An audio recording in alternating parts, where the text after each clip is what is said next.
Okay guys, so as promised, I'm gonna do my best to review a couple things so that you can watch this over if you have to, or use this as support for studying, or even while you're doing your graded review problem. I want you to remember, we have already done a balance sheet, right? We're pros at that. It's the first equation that we learned in accounting. It summarizes our assets, liabilities, and owner's equity, okay? The income statement is also just a formula.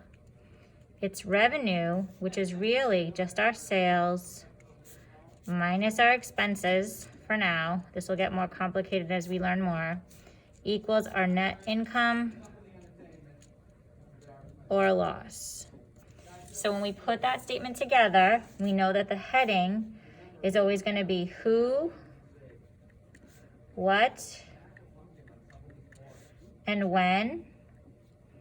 And our when will be for the year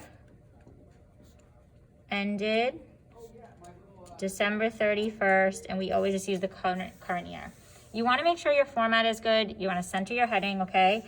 And then we basically just take this formula.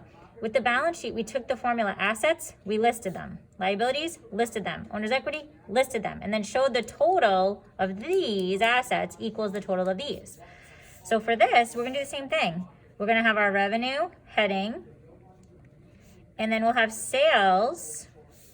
We'll have our expense heading, and we'll list each expense and then total them up. And so we usually have two columns for numbers, right? Our sales amount would go here. So let's say it was 10,000.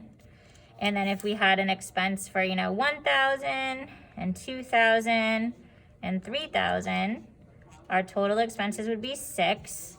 And then we can see there, our revenue minus our expenses, it's a positive number.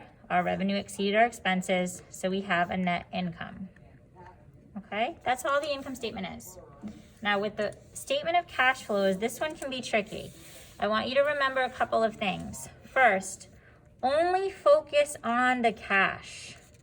So for us right now, my pen is dying here. For us right now, cash is whatever is in that very first column in the chart, okay? So if it's not in that column, if it's not in that cash column, we don't care about it. So if I look and I see I have some numbers here, plus 10,000, plus 2,000, plus 500, and I have some minuses.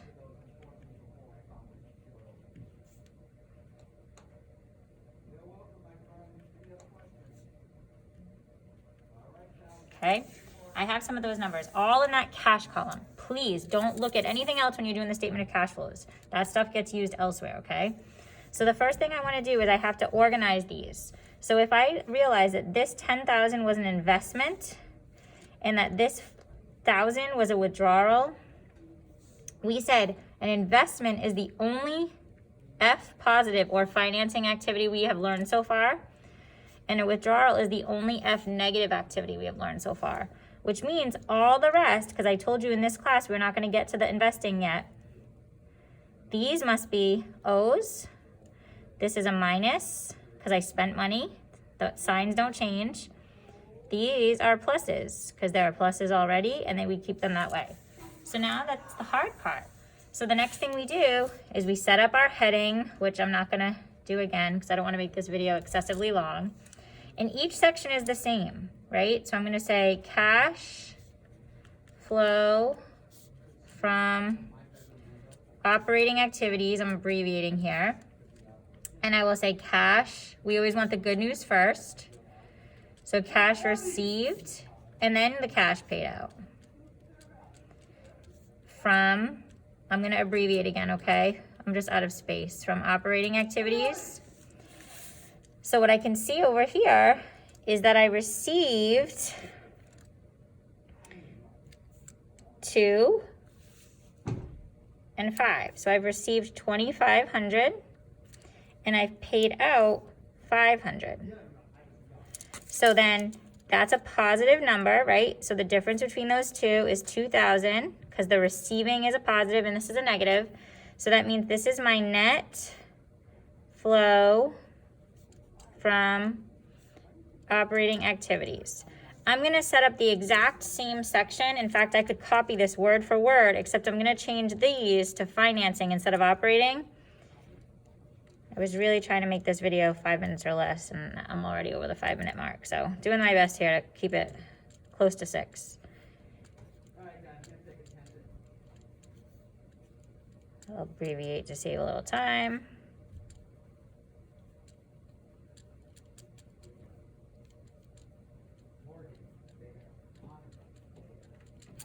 So we said we have 10,000